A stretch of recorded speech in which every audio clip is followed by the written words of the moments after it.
Et bien le bonjour les amis, on se retrouve dans cette nouvelle vidéo pour parler de la suite des spoilers qu'il y a eu. On va tout de suite attaquer avec les cartes Ambre, mais avant tout je vous invite à vous abonner à cette chaîne et à laisser un petit pouce en l'air, hein, vers le haut, hein, bien sûr, voilà, c'est obligatoire, ouais, parce que ça fait plaisir, ça soutient énormément et on apprécie. Alors on se lance tout de suite et on voit que, surprise!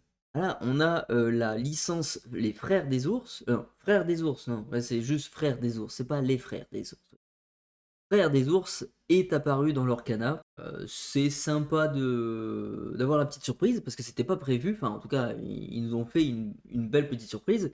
Cette fois-ci, on commence par Coda, on va voir les autres juste après. Qui coûte 2, c'est une 2-1 et durant les tours, des adversaires, vous ne pouvez pas perdre d'éclat de l'or.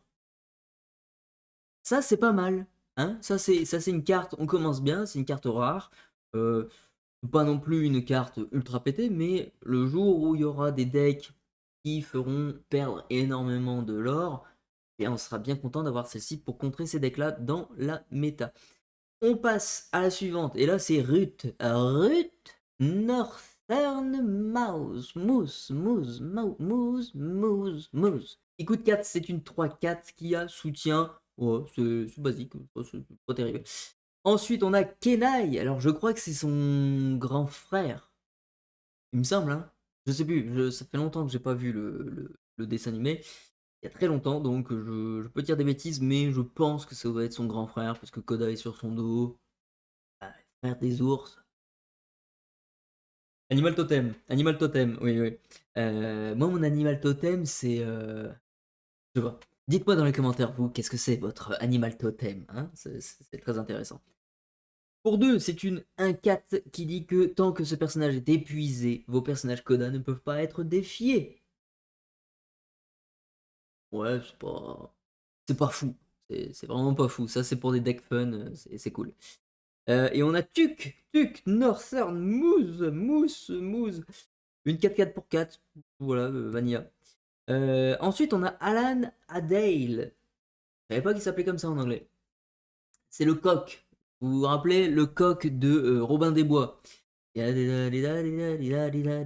C'est une 2/3 pour 4 qui aura 2 et lorsque vous jouez une chanson, gagnez un éclat de l'or. Ouais, c'est intéressant, c'est une flûte, hein, le gars c'est une flûte. Il aura 2 par contre par rapport à la flûte. Potentiellement, vous pouvez gagner peut-être pas mal de l'or quand même avec une carte comme ça. Je pense. Ah, après, j'allais dire, ça, je pense pas que ça va être très intéressant, mais c'est quand même une carte qui vaut 4. Un petit peu cher pour ses stats de 3. Mais mine de rien, il peut chanter quand même des chansons à 4. Il chante un Zeus ou un truc comme ça, et puis vous chantez un Zeus avec, et ben vous gagnez un de l'or. Pas... C'est pas si nul que ça, j'ai envie de dire. Je pense pas qu'il rentrerait actuellement dans des decks style Song, mais mine de rien, il pourrait quand même créer la surprise, et c'est pas si mal non plus. Ça aurait fait gagner 2 de l'or, ça aurait été quand même beaucoup plus intéressant, mais ça aurait peut-être été plus cheaté, enfin je sais pas. Euh, Pas fou, mais en même temps c'est intéressant à voir. Ensuite on a ça. Alors ça c'est un objet qui peut même peut-être être plus fort que les Chromicon. Là, ça c'est ouais, je dirais pas plus fort que le Chromicon, pardon. Je pense que c'est autre chose, parce que le Chromicon, il enlève un dommage à tous vos personnages, lui, il enlève 2 dommages à un personnage de votre choix. Pour 2, dans tous les cas, le Chromicon ou lui, c'est quand même des très très bonnes cartes. Ça fait partie des items les plus intéressants qu'on a dans l'Orcana à ce jour. Et j'espère d'ailleurs qu'ils sortiront des decanters, peut-être que des decanters, il y en a aussi pour les autres couleurs, comme les Chromicon. Ça serait super cool, parce que s'ils sont même plus intéressants que les Chromicon, les decanters pourraient faire de l'ombre au Chromicon. En tout cas, celle-ci, c'est une très très chouette carte. C'est l'une des meilleures cartes de l'extension également. Donc, l'une de mes préférées de l'extension, je ne sais pas encore. Mais c'est quand même bien haut en tout cas dans mon classement des cartes de l'extension. En tout cas, c'est ouais, une très très bonne carte. Ensuite, on a une maléfique Floodborn. Regardez-moi ça, cette illustration là, et elle est quand même pas mal. Vraiment une maléfique qu'on n'a absolument pas du tout l'habitude de voir comme ça. C'est ça que j'aime dans l'Orcana, c'est on a vraiment toute cette altération justement des personnages, la suite, un petit peu la suite des histoires des films d'animation Disney. On peut voir par exemple Big Ben dans le set 2 en Hogwarts, vraiment hyper vieux quoi. Donc c'est intéressant de voir des trucs comme ça. Je pense que c'est la force de l'Orcana, c'est le fait de pouvoir prolonger les histoires Disney un petit peu et de découvrir des personnages qu'on a, des objets, etc. Enfin, des trucs qu'on n'a jamais vus jusqu'à maintenant et que les gens rêvaient de voir quand même d'une certaine manière. Donc, super, cette carte, elle est très très belle. Maintenant, est-ce qu'elle est forte? Elle coûte 8 d'encre, c'est une 7-7, donc oui, elle a un body, tu vois. Et 8, c'est pas non plus impossible à jouer, tu vois. Et en plus, elle a un coût d'alter à 6, donc 6 d'encre, c'est pas non plus hyper, hyper compliqué à jouer. Talor à 2, correct. Après, au niveau de sa capa, c'est là où c'est un petit peu plus décevant. Lorsque vous jouez ce personnage, pour chacun de vos personnages maléfiques en jeu, choisissez un personnage, un objet ou un lieu coûtant 3 ou moins, adverse hein, bien entendu, et son propriétaire reprend sa carte en main. Ce qui est juste dommage, c'est que ça soit un coup de mana de 3 ou moins, donc vous allez être très limité par rapport carte qu'a votre adversaire, quoi. Vous pourrez pas tout renvoyer dans la main de votre adversaire, c'est ça que je veux dire. Donc c'est là où c'est très décevant. Dites-moi ce que vous en pensez, vous, en commentaire, mais moi je trouve cette carte assez décevante. Mais en même temps, si ça aurait pas été avec un coup de 3 limité, quoi, ça aurait été peut-être ultra fumé. Et finalement, vous faites un deck maléfique, entièrement maléfique, voilà, et puis vous envoyez 3-4 cartes de votre adversaire dans sa main, là, hop, et vous faites le ménage et vous choisissez que des trucs hyper costauds. Ça reste une bonne carte, à voir ce que ça donne. Un petit peu décevante pour le coup de 3 encres et moins, mais à voir ce que ça donne, à voir ce que ça donne. Ensuite, on a, voilà, une carte qui remet en cause, bien entendu, le nerf qu'a eu le fameux Bucky. Pourquoi ils ont nerfé une carte? Ils ont totalement démoli une carte, à savoir Bucky. Pourquoi ils l'ont totalement démoli alors que il suffisait juste de sortir une carte comme celle-là qui contrait le Bucky? Je ne sais pas, expliquez-moi Ravensburger, pourquoi vous avez détruit une carte alors que vous sortez une carte, celle-ci, dans l'extension, dans cette future extension, qui a une capacité qui dit durant les tours de vos adversaires, si un effet vous amène à défausser une ou plusieurs cartes de votre main, vous ne vous défaussez pas. Vous ne vous défaussez pas. Ça veut dire que même si votre adversaire il a le Bucky et que boum, bah voilà, bah, je joue un floatboard, tu te défausses, bah vous avez ça, et bah non. Et ben non, et on avait la solution. Voilà, on avait la solution à tous nos problèmes de ce fameux deck discard. Savoir que même le nerf de Bucky, il a totalement démoli, presque en totalité en tout cas, l'idée de faire un deck discard. C'était quand même la carte un peu moteur du fameux deck.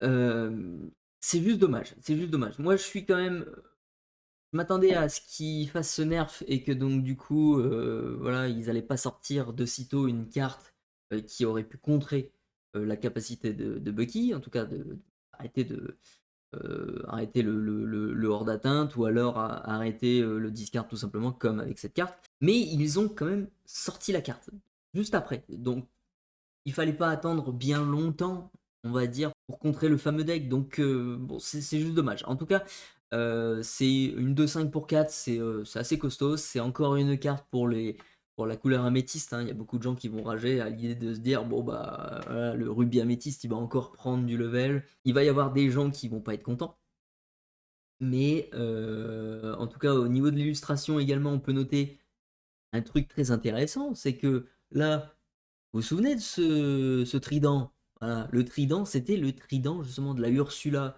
de la quête des Illumineurs, hein, le fameux gros méchant de cette, 4 premières extensions. La Ursula a été battue et le trident, il a été pété en plusieurs morceaux. Et là, les 2 morceaux ici, 1 morceau ici et un morceau ici.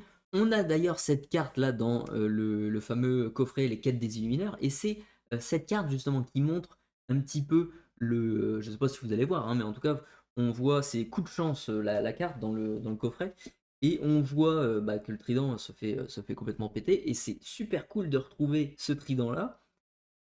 Ça nous apporte quelque chose au niveau du lore, on voit que, Magicka the Spell, donc en français, mystique, elle, reprend le trident et elle le répare. On a l'impression qu'elle est en train de le voilà, de le réparer, en tout cas de le rafistoler un petit peu et peut-être que ça sera elle finalement, l'un des futurs méchants, d'un futur coffret Quête des Illumineurs. On passe à la suivante et maintenant on a une 2-2 pour 2 qui aura 2, une maléfique, une vanilla, elle est chouette, l'illustration est chouette. On a un Rafiki qui coûte 4, qui est une 1/4, qui a, charge, rush et qui aura 2 et lorsque vous jouez ce personnage, il gagne offensive plus 4 pour le reste de ce tour. Donc pour 4, c'est une 5/4 au 1er tour, on va dire.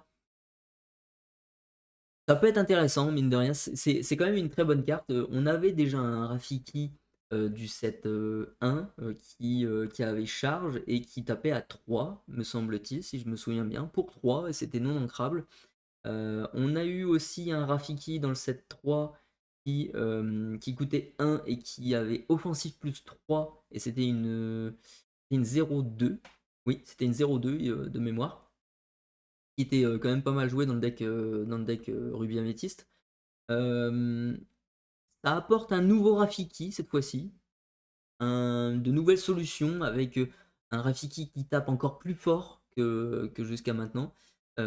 C'est une très bonne carte, ça peut aller chercher peut-être des lieux, ça peut aller chercher, des Maoi par exemple, ça peut aller chercher quand même pas mal de choses.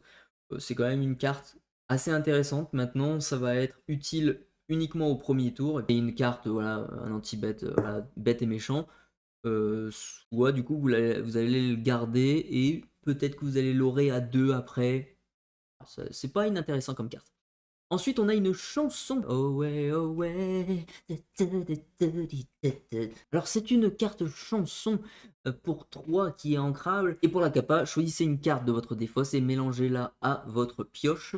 Révélez la première carte de votre pioche. Si elle a le même nom que la carte choisie, vous pouvez jouer gratuitement la carte révélée. Sinon, ajoutez-la à votre main. Donc, pour 3, c'est un bon moyen de faire voilà, pas réanimer, mais en tout cas prendre une carte de votre défausse, la remettre dans votre deck, mélanger le machin, donc ça c'est bien aussi, vous mélangez un petit peu votre deck, ça peut faire du bien aussi. Car si vous remettez des cartes en dessous de votre deck, c'est ce qui manquait un peu à l'Orcana, de mélanger un petit peu pour retrouver les cartes qu'on a mis en dessous, voilà, un petit peu partout dans notre deck. Donc ça c'est très bien.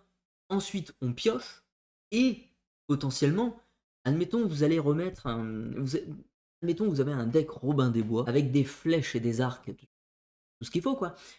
Vous remettez un Robin des Bois dans votre deck et vous mélangez et vous regardez la carte du dessus de votre deck et c'est un Robin des Bois mais cette fois-ci un peu plus costaud. Imaginons que vous aviez mis un petit Robin et que vous avez un gros Robin au-dessus, vous le jouez gratuitement le machin. Notez également que le nom de la carte, je vais prendre un Rafiki justement qu'on a vu juste avant. Le nom de la carte c'est Rafiki. C'est juste Rafiki. Le chaman dueliste là juste en bas, ça il s'agit de sa version. C'est la version, une des versions qui existent de Rafiki. Donc c'est bien précisé là-dessus, c'est le same name, donc le même nom que la carte choisie. C'est bien Robin des Bois, c'est bien Maléfique, c'est bien Maui, etc. etc. quoi. Ça va pas être uniquement le nom et sa version. À noter, question règle, c'est très important de le savoir. Donc une très très bonne carte, moi j'apprécie cette carte maintenant. En plus c'est une chanson, donc c'est plutôt cool. Ensuite, on va passer sur le lieu, le palace de Elsa, le château d'Elsa. Elle a de la chance, hein, belle bâtisse. Duplex, quand même, j'ai envie de dire, et vue sur sûrement Arendelle. Oui, je quand même pas mal, hein, comme petite baraque, hein. Non, non, plus sérieusement, c'est pour moi l'une des meilleures cartes de l'extension. Ça pour l'instant, pour les spoilers qu'on a vus jusqu'à maintenant, c'est l'une des meilleures cartes. Pourquoi? Parce que pour 3 non ancrables, c'est pas grave. Plus que 3, c'est pas cher. Vous avez un lieu qui va avoir la capacité, déjà qui va lorer à tous les tours, à 1, et qui a comme capacité, lorsque vous jouez ce lieu, choisissez un personnage épuisé.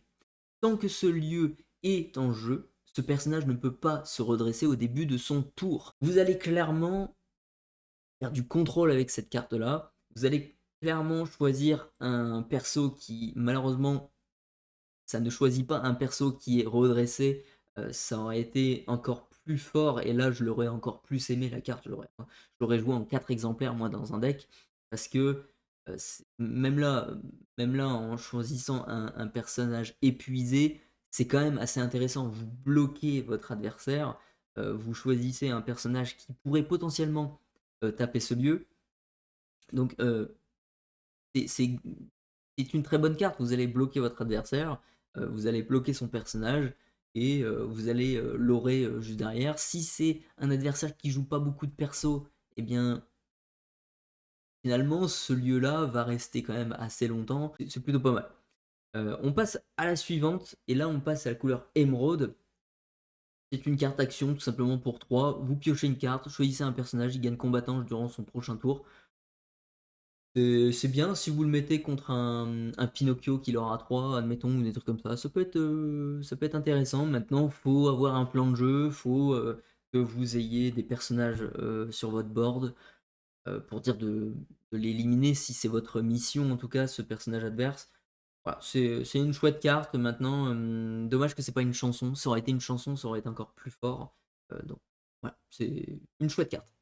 Ensuite, on a la forêt tropicale, le repère des jaguars. Classe quand même, cette carte-là, elle est quand même intéressante avec tous les jaguars qui regardent mal là, les gens, là, comme ça, là, qui les jugent. C'est une carte qui vaut 3 et qui est en crabs à 6 de volonté, donc c'est costaud. Les personnages adverses ayant au moins un jeton dommage sur eux gagnent combattant, et ça c'est très très fort. Après, euh, c'est un petit peu contre-productif, étant donné que, vu que vous leur donnez combattant, ils vont forcément taper. Et s'ils ont rien d'autre à taper d'intéressant que votre lieu, bah, ils vont taper dedans. Donc, c'est un truc peut-être. Enfin, c'est peut-être une carte effectivement pour faire perdre du temps à votre adversaire. S'il y a un plan de jeu comme ça, c'est mine de rien quand même assez intéressant. Maintenant, à voir si c'est réellement joué, si c'est réellement fort. Après, ça fait perdre du temps à votre adversaire. Est-ce qu'il y a des decks qui pourraient être créés là-dessus, sur ce thème-là, un petit peu de faire perdre du temps à l'adversaire plutôt que d'essayer de le saboter ou un truc comme ça. Ça peut être un plan de jeu, donc pourquoi pas. C'est encore une solution qui est offerte, c'est très bien. Ensuite, on passe à Denahi. Et ben, ça, c'est les frères des ours, là. Alors ça, c'est pas trop une bonne carte, étant donné qu'on a déjà Maui et Hercule qui ont à peu près ces stats-là. Le Maui est nettement plus intéressant que les deux autres, mais celle-là, elle a même pas Rush ou des trucs comme ça, donc c'est vraiment pas intéressant.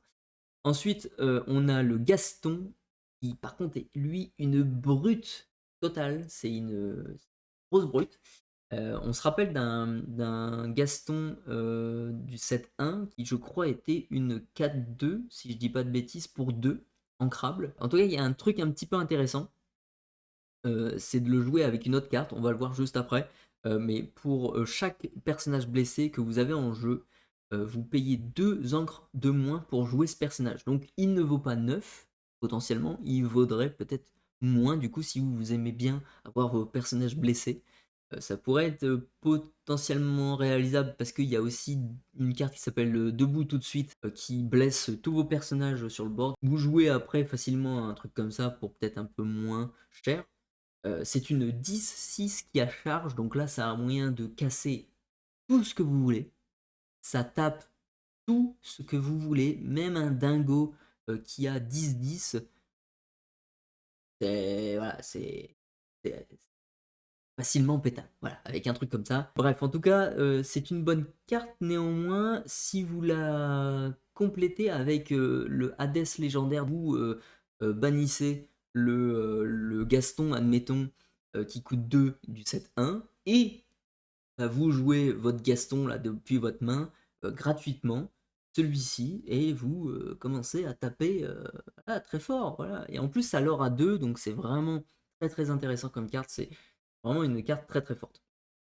Ensuite, on a un Simba, c'est une 2-1 pour 1, non ancrable, et ça l'or à 1 et lorsque vous jouez ce personnage, choisissez un personnage, il gagne +2 en force pour le reste de ce tour. Donc là, c'est pareil, c'est encore une très bonne carte, pour le T1, c'est quand même une bonne carte parce que ça l'or et ça peut taper à 2 quand même, mine de rien, c'est très, très bien. Après, ça a 1 de volonté, donc ça va pas tenir long feu, mais ça a une utilité également, en middle et en fin de game pour faire gagner 2 de force en plus à vos persos, donc c'est très bien.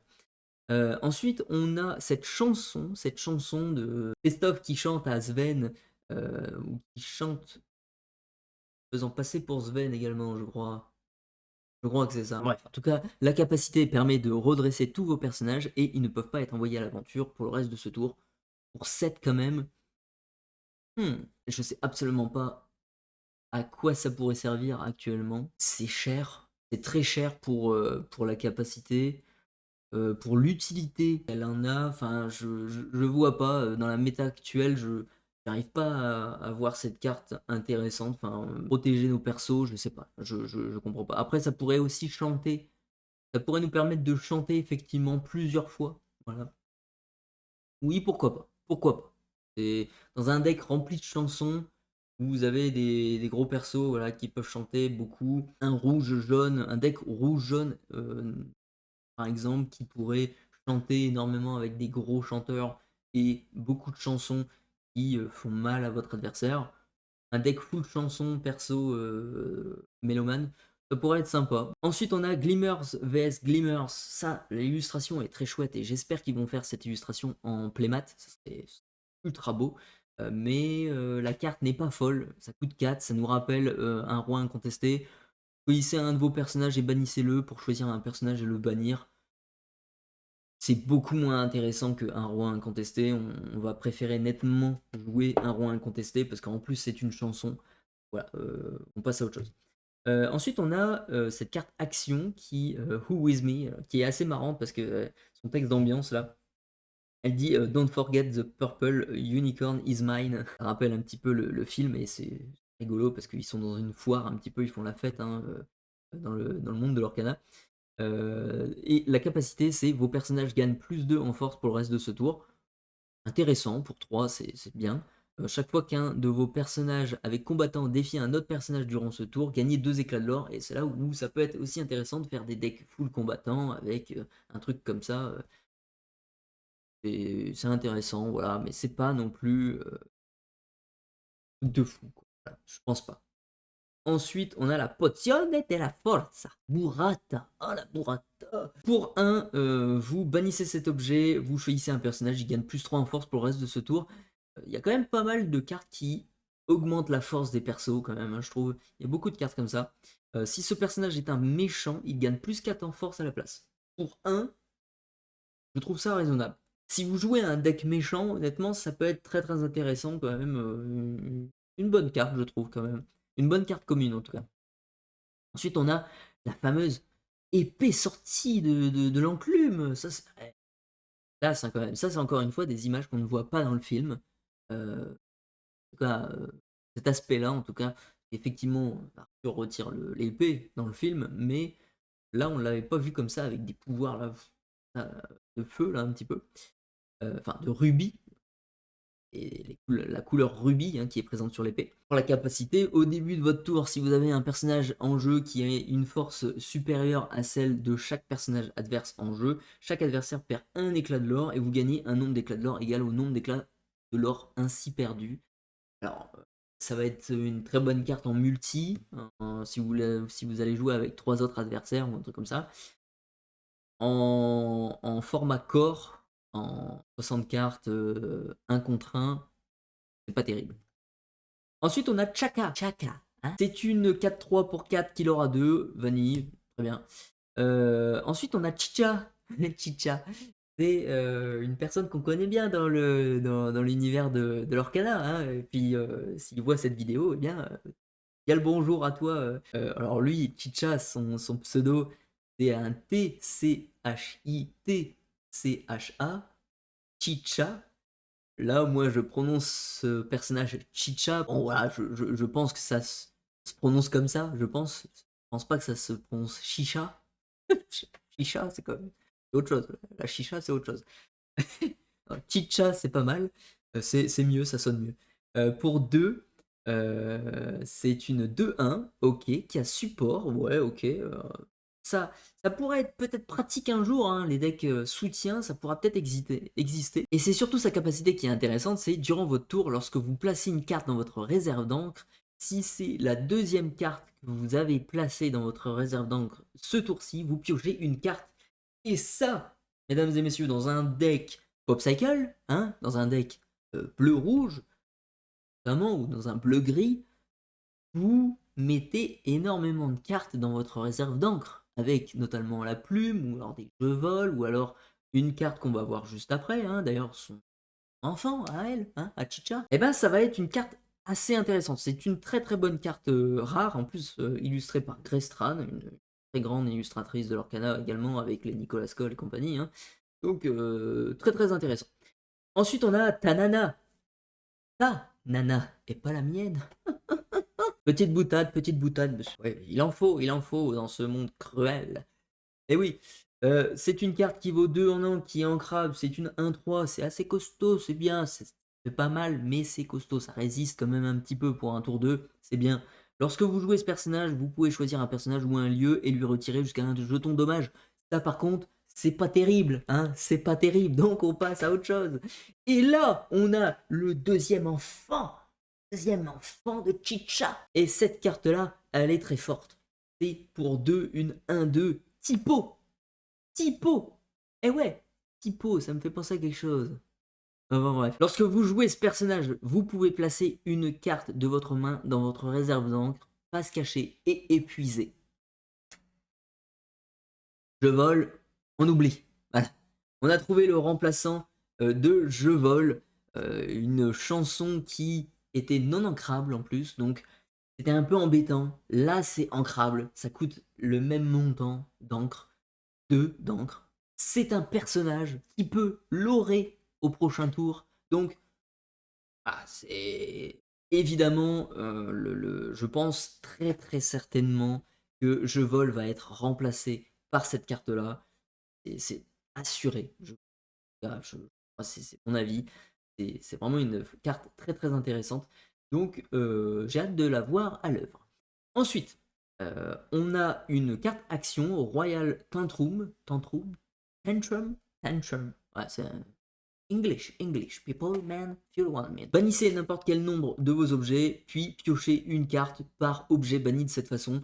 Pour 4, un ancrable, ok, mais c'est hyper intéressant. Ça, c'est hyper intéressant. Si vous arrivez avec un deck bleu-gris ou bleu-rouge, peu importe, et vous avez 9 objets, admettons, et bien, vous jouez cette carte-là pour 4, vous allez piocher 9.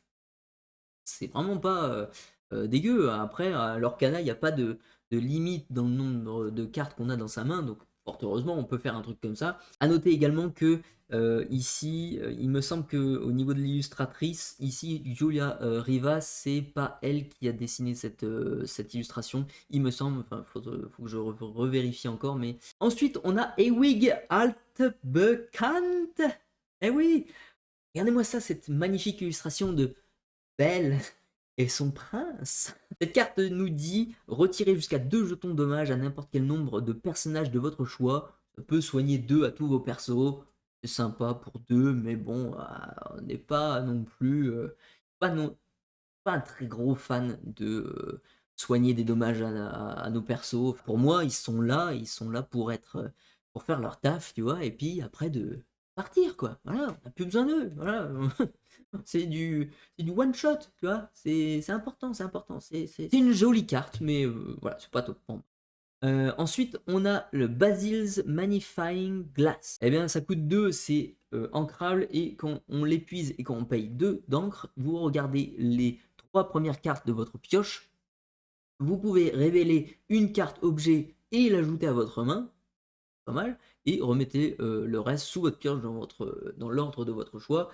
Euh, Mine de rien, ça aussi c'est pareil, ça peut être une carte hyper forte pour aller chercher par exemple des sous-fétiches, hein. Le sous-fétiche très très important dans les decks bleu-gris et rouge-bleu. Donc à voir, ça pourrait être intéressant à tester et je pense que ça pourrait potentiellement être une carte jouée. Euh, Maintenant c'est juste dommage que ça coûte 2 pour activer son effet. Mais bon, on n'a rien sans rien comme on dit. Voilà. Après je sais pas ce que sais pas ce que c'est là, qu'est-ce qu'il analyse là au niveau de sa loupe là, je sais pas ce que c'est ce truc là. C'est intéressant, pour le lore en tout cas c'est très intéressant. On passe maintenant à un autre objet, pas mal d'objets hein, quand même dans le bleu, hein, c'est quand même souvent des très bons objets d'ailleurs. Là c'est le sac de Merlin, pour 5, non ancrable, c'est un peu cher. Vous l'épuisez, vous payez une encre et vous reprenez en main une carte objet de votre défausse. Mine de rien, c'est pas mauvais comme carte, ça peut être pratique pour récupérer des trucs. C'est juste un petit peu cher, c'est tout quoi. Ensuite, on va voir les cartes acier, hein, ça y est, on arrive à la fin de la vidéo. Un Simba qui nous avait été révélé par Alphos, si je me souviens bien, un youtubeur britannique sur l'Orcana. Durant votre tour, chaque fois que ce personnage est banni, un autre personnage via un défi, vous pouvez piocher une carte. C'est un, c'est un tueur, c'est une carte hyper intéressante. Vraiment un piocheur pour 3. Dommage qu'il n'a pas rush, justement, qu'il n'a pas charge. S'il avait charge, ça pourrait être très très très très très fort, mais c'est bien. Ça se protège en plus des fracassés et compagnie, donc très bien. Ensuite, on a une Namari qui est 5-5 pour 9, il aura 3. 9, c'est costaud 9. Hein. Mais heureusement, elle a une capacité comme les Chernabog et compagnie. Pour chaque personnage adverse banni via un défi durant ce tour, vous payez 2 d'encre en moins pour jouer ce personnage. Et là, ça peut être intéressant si vous jouez Ruby Acier, vous mettez un petit soyez prête dans la partie, hein, voilà, et imaginons votre adversaire il avait 5 persos, et ben vous jouez Namari gratos juste derrière. Voilà. Résistance plus 3, ça leur a 3, c'est une 5-5. Bonne chance. Voilà. C'est très bien. Il lui manque juste hors d'atteinte et c'est parfait. Très très bonne carte. Et on a une carte légendaire, mesdames et messieurs. Acclamez le roi, mesdames et messieurs, le roi est parmi nous. Il est magnifique illustration, c'est un Arthur roi victorieux. Victorieux, mesdames et messieurs. Il coûte 7, il est cher. Il est cher, il est cher. Mais en même temps, c'est un roi. Il ne compte pas la monnaie. Il ne compte pas la monnaie. La monnaie, c'est illimité. Et oui, c'est illimité, mais oui. C'est une 3-6 qu'il aura 3, donc déjà, c'est assez costaud. Et en plus, il a Alter 5 parce que c'est une flotte-borne. Alors, flotte-borne, roi victorieux, flotte-borne, excusez-moi, mais Arthur a été victorieux dans le film. Les rois d'Angleterre. Pourquoi pas? Ouais, c'est un flotte-borne. Ah, il a une autre épée, c'est vrai. Oui. Il a une épée dorée et une coiffe comme couronne de malade. Ouais, c'est pas mal. Bref. C'est une carte qui a une capacité qui dit que lorsque vous jouez ce personnage, choisissez un personnage qui gagne pour le reste de ce tour, offensive plus 2 et résistance plus 2, et peut défier les personnages redressés. Ça, c'est pas mal. Ça, c'est très très fort. Genre, encore une carte, vous voyez, qui aurait pu répondre à la menace Bucky. Votre adversaire ne va jamais le faire partir en aventure. s'il voit que, si votre adversaire voit que vous avez aussi des personnages pour, le taper juste après. Donc vous jouez un truc comme ça, vous avez n'importe quel perso, une 1-1 Bucky, voilà, résistance +2, offensive +2, bah, vous, tapez, Bucky tout de suite et puis on n'en parle plus du discard. Voilà. Il y avait encore une solution, maintenant est-ce que c'est une solution qui était un petit peu trop tardive? Je ne sais pas. Après c'est, pas dit un autre personnage, c'est lorsque vous jouez ce personnage, vous choisissez un personnage qui gagne pour le reste de ce tour ces stats-là. Donc vous pouvez très bien jouer un petit Arthur tour 1, attendre et puis, jouer Alter 5, sur le tour 5 justement et puis de taper, le Bucky avec ce propre Arthur là. Encore une fois, c'est juste dommage qu'ils ont, nerf la carte et et pas simplement ban ou tendu la sortie du 7-5 pour dire d'avoir des réponses, pour le Bucky. Bref. On a également un nouveau Kater Carlo Schiedsrichter der Spiel. C'est un Traumgestalt. Un Traumgestalt. Vous imaginez? Mais oui, je ne sais pas ce que c'est, mais ça doit être un. Ça doit être un Dreamborn, ça. C'est une 3-3 pour 3, basique, hein, killer à 1, et lorsque vous jouez ce personnage, vos adversaires ne peuvent pas jouer d'action avant le début de votre prochain tour. C'est très intéressant, il y a beaucoup de cartes comme ça dans l'Orcana qui empêchent vos adversaires de faire quelque chose. On appelle ça des cartes prison. Il y a la Tiana du 7-2 qui est assez prison.